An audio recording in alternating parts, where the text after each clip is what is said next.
I won't say I spoiled everybody, but I did everything was like turnkey. I was like everybody's manager, you know what I'm saying? So I guess I might, on that respect, I might have spoiled them, you know what I'm saying? Like in rock and roll, you don't sign an artist until they can like fill up a venue and sell merch, and they sell their own CDs, and they travel, and they hit the chitlin circuit. Then they get signed. But like with Roc-A-Fella, I would just sign people, put them on a private jet, and they'd be performing in front of the Garden. You know what I'm saying? I guess you think that's normal, you know what I mean? But it just wasn't. I'm very disappointed in where Roc-A-Fella went.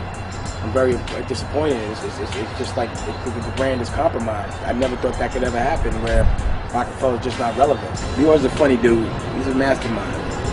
Brilliant, and he's not scared. I think his influence is what broke up Roc-A-Fella. It's just all business, man. And that's that. Even though I'm not running it no more, you still don't want to see something go down. You know what I'm saying? So it's like, it feels good, but it feels bad. It's like bittersweet. It's hard. You know what I'm saying? So I got love for everybody, really. But sometimes people do things that just aren't uncharacteristic of what I thought they were. I wish Beans could have been a little more. I was surprised at certain positions he took. But you know, he's a man. He got to do what he got to do, and that's where I leave it. Kanye's a funny cat to me, man, because I never know if he's acting or not. You know, I know Kanye, and when I remember that, when Kanye I see on television is the Kanye I know. So he's either really brilliant and he's a genius, or at times he's probably lost his mind, one or the other. You know what I'm saying? But usually geniuses lose their mind anyway. But I always will admire his hustle, his work ethic, and the Louis Vuitton deal he did was very impressive to me. You know, that was a big deal. Those French don't fuck with anybody. So the biggest thing to me he ever did was do a sneaker with Louis Vuitton.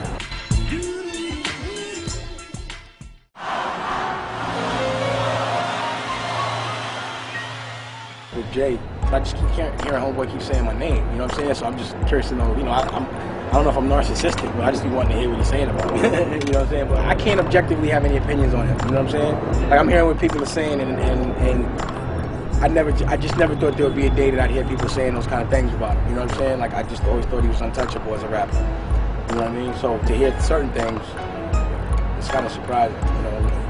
It's weird, it's weird. Like, you would think that, and the way I hear things, people think I'm the one that makes people say those things. I'm the one that really I'd rather protect that legacy. I thought he was the illest of all time, and to not feel that way anymore is kind of weird, you know what I mean? I probably would have stopped back at Blueprint 1.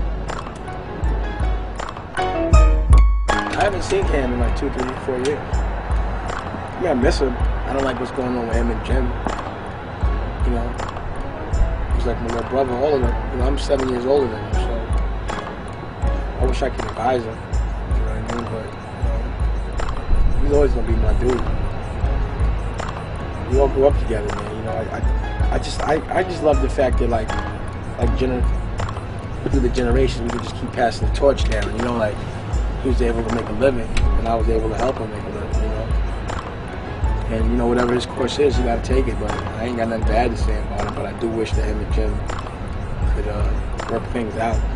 You know, just looking at how much money that Jay and I fucked up. You know, built the brand for 10 years and died. That shit tattooed on my arm. Diplomats are the same.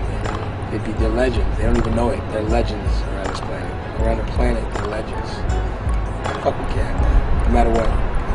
I always felt like Jimmy didn't need to be in the rap market. Like, you know, he's not known as a lyricist, but his personality is big like a rock star, and all the doors are closed on him in the urban marketplace because people are scared of him. And I know how that is because I'm in the same position. So it's like, you got to go outside where they can't touch you and get that real money. Jim is dealing a lot with the urban world. You know, he still fucks with Koch and these guys, and I don't like those guys. You know what I mean? I don't like that music business, but that's the business he knows. So that was the reason why I went to go do the rock and roll. So whatever I do, I'm going to include him, and if something needs to get done, I'm going to help him out with it. But if he's surrounded by people I can't really fuck with, then, you know, I'm not going to be able to touch that because I don't want to hustle sideways. But anything Jim does and anything he needs me to be a part of, like, we got the Splash Network together. So I'm hoping that his next album is a different kind of project than the last one, even though I like that album. But I think he's evolved, he's gotten so much better lyrically, but I think he has a bigger world than he knows. I think more people like him than he knows. You know, like, he's catering to one demo. It's a bigger demo out there. So in that respect, yes, like, you know how we put it with MGMT and I just put it with the Black Keys, I'm gonna keep putting him with those kind of things until it happens. And I know once it happens good for him, he's gonna stay there. You know what I mean? So whatever Jim does, man, that's my man, B. I don't care what nobody say about him either. He's loyal, man. I like him a lot.